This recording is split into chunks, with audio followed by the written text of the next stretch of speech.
Hello दोस्तों, मैं Sanjeev Rana science वाले 2.0 पर 11th क्लास बायोलॉजी का पार्ट 1 चैप्टर 17 से लेके आया हूँ। चलिए स्टार्ट करते हैं। जैसे कि चैप्टर का नाम breathing and exchange of gases है, उसी चैप्टर को हम पार्ट 1 करने जा रहे हैं।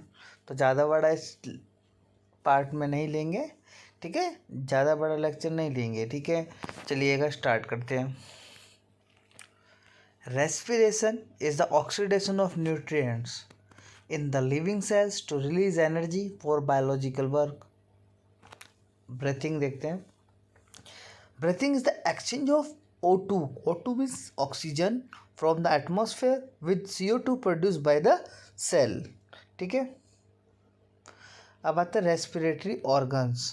तो रेस्पिरेटरी ऑर्गन्स होते हैं, जैसे कि हम कोई ब्रीथिंग या रेस्पिरेशन करते हैं ना, तो उनके लिए हमें ऑर्गन की ज़रूरत होती है। तो रेस्पिरेटरी ऑर्गन के हेल्प से ही हम रेस्पायर कर पाते। अगर वो ऑर्गन नहीं होंगे तो हम रेस्पायर नहीं कर पाएंगे। तो अलग अलग टाइप्स के एनिमल्स होते हैं, different kinds of animal and different respiratory organ, ठीक है। तो जनरल बॉडी सरफेस होता है, जैसे कि कुछ ये भी एक और टाइप ऑफ ऑर्गन है कुछ एनिमल्स के लिए, ठीक है। जनरल बॉडी सरफेस, जो बॉडी सरफेस से वो करते हैं, लोअर इन्वर्टिब्रेट्स होते हैं। Example sponges, coelenterates and flatworm.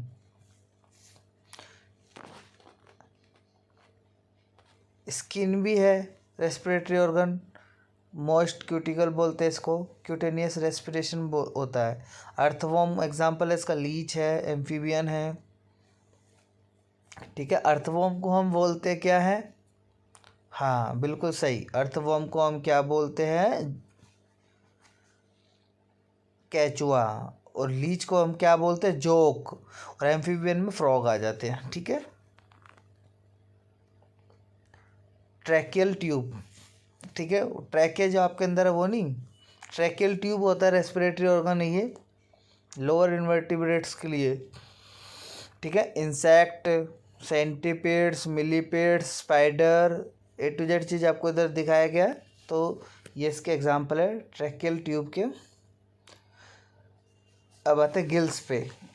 Gills की जैसे कि फ़िश वगैरह में, प्रॉन वगैरह में पाया जाता है, टेडपोल में पाया जाता है, गिल्स पाए जाते हैं। ये गिल्स के थ्रू रेस्पायर करते हैं। अब आते हैं लंग्स।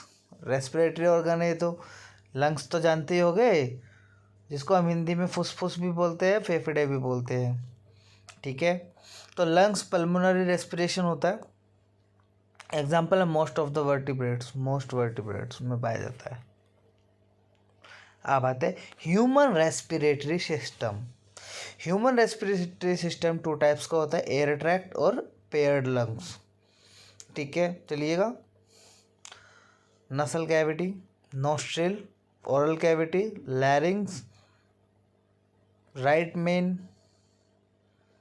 प्राइमरी ब्रोंकस बोलते हैं, राइट लंग्स और ribs and pleura. Pharynx, trachea, carina of trachea, left main, primary bronchus, lungs, left diaphragm. Air passage जो कि फर्स्ट है उसको स्टार्ट करता है। कंडक्टिंग पार्ट क्या देखो, 2 पार्ट में होता है ये, एक कंडक्टिंग पार्ट होता है और एक रेस्पिरेटरी पार्ट होता है। तो कंडक्टिंग पार्ट में आते हैं हम।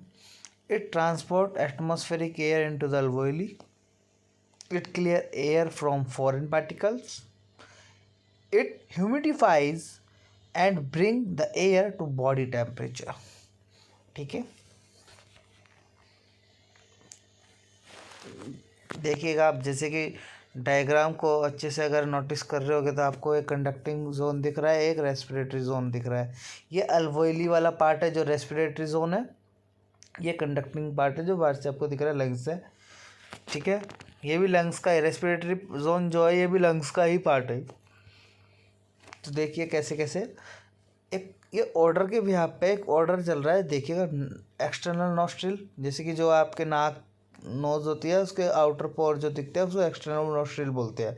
फिर नसल पैसेज, फिर नसल चैम्बर, फिर नेसोफेरिंग्स, फिर glottis, लैरिंग्स, trachea, primary bronchi, secondary bronchi, tertiary bronchi, bronchiole, फिर टर्मिनल ब्रोंकियोल्स, फिर रेस्पिरेटरी ब्रोंकियोल्स, फिर alveolar duct. Each terminal bronchiole give rise to many thin and vascularized alveoli. ठीक है, बात करते हैं किसकी? यस, लैरिंग्स की.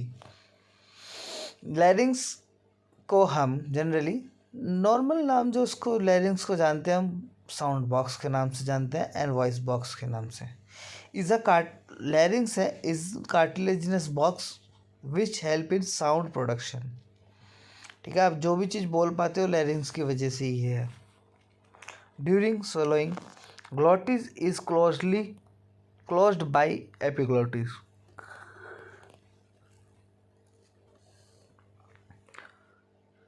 एपिग्लोटिस क्या है? A thin elastic cartilaginous flap होता है ये to prevent the entry of food into the लैरिंग्स.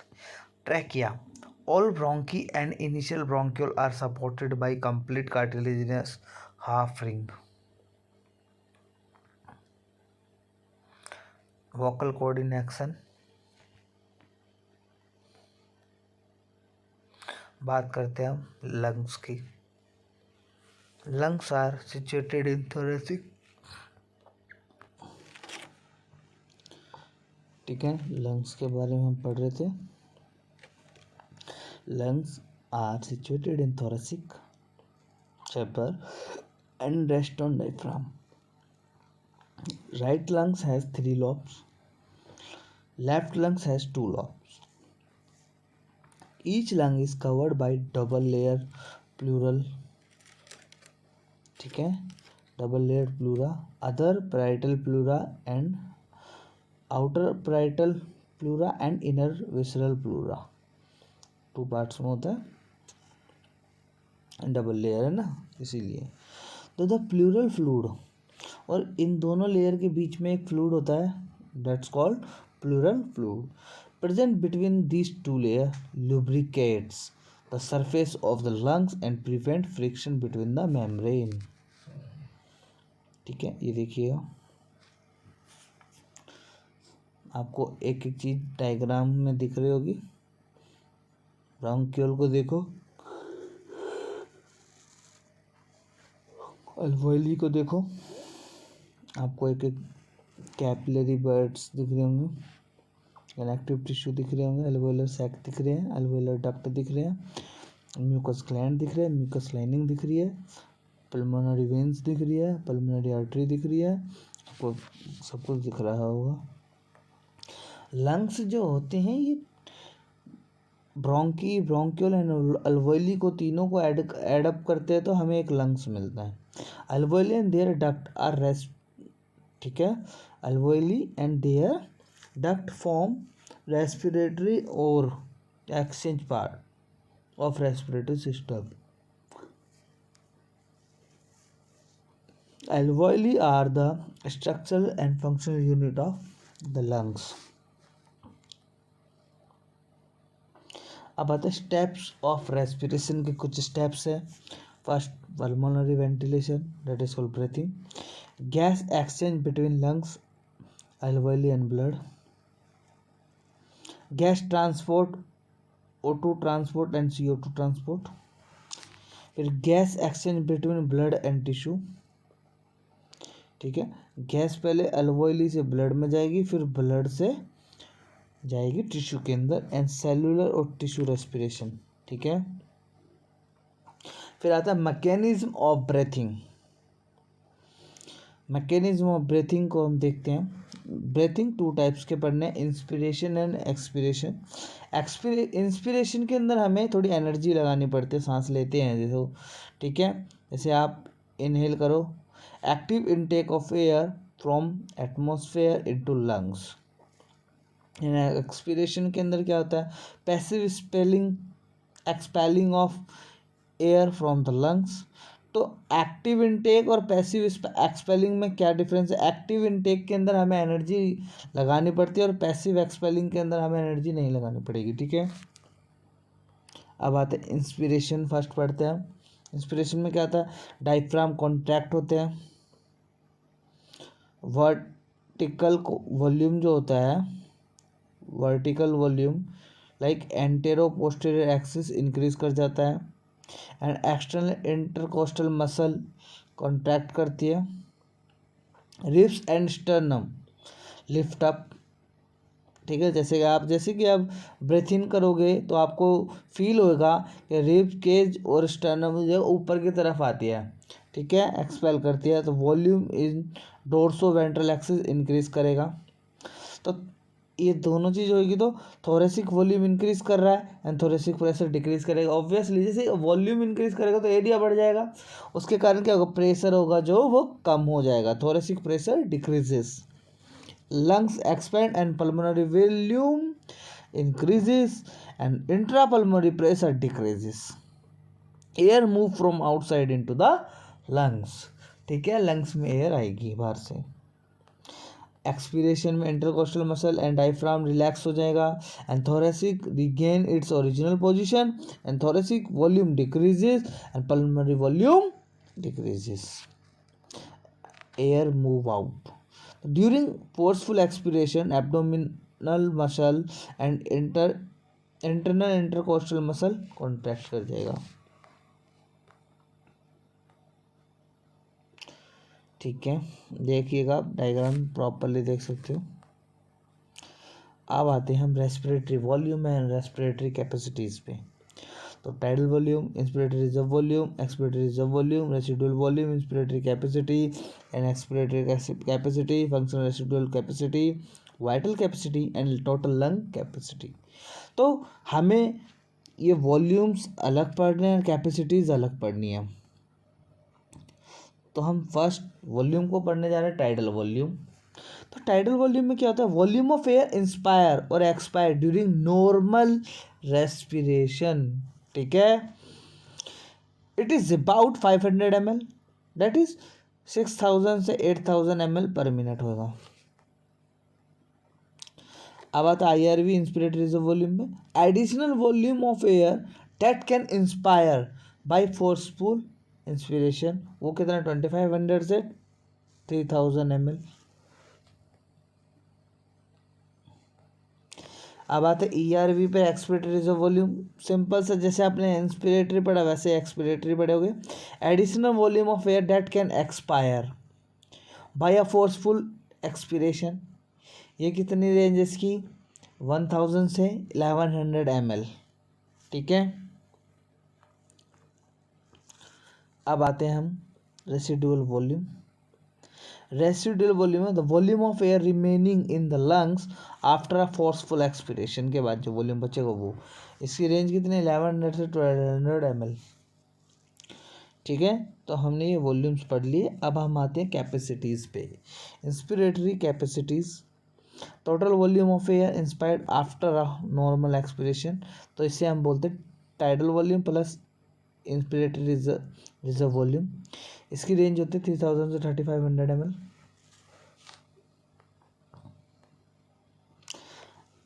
Expiratory capacity में आते हैं total volume of air expire after a normal inspiration,